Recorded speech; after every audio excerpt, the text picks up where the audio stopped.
বলছিলাম ভূত আমাকে নিয়ে যাবে বলছিল। ভূত কোথায় গেল? কোথায় গেল? ভূত কোথায় গেল? ভাবছিলাম ভূত আমাকে নিয়ে যাবে। প্রচুর দিচ্ছি দিকে কোথাও ভূত টুত কিছু নেই। আমার মনে হয় পুরো স্বপ্ন ছিল। বেকার, এই ঘরটা বেকারই এলাম, সবই ফালতু। ওই মেসেজ টেসেজ যায় সেসব মনে হয় কোনো ফ্রড হয়েছিল, কেউ কোনো ফেক অ্যাকাউন্ট খুলে আমাকে মনে হয় বিরক্ত করার চেষ্টা করছিল। আর কোথায় বিশ্বাস করে এতটা এলাম, এত খরচ করে, কষ্ট করে, পরিশ্রম করে, বেকার, ঘরটা কিছুই নেই, ফালতু এলাম। না না, একদিন আমি যা কিছু করবো না, বেরিয়ে যাবো।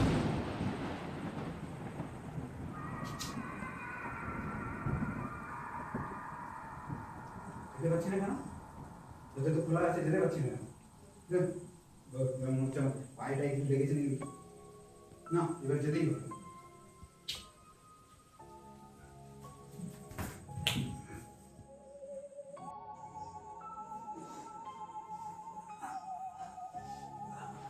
কি হলো? এই দরজাটা যেতে গিয়ে এরকম ছিটকে ফেলে দিল, কারেন্ট শর্টের মতো শর্ট লাগলো। আমার বাইরে কিছু হয়েছে নাকি, না কিছু দরজার এখানে হোটেলে হোঁচট খেলাম। বেকার করে আমি বসে আছি। না, আমাকে বেরোতেই হবে, যেভাবে হোক যাবো, যেতেই হবে, যেতেই হবে, যেতেই হবে, যেতেই হবে।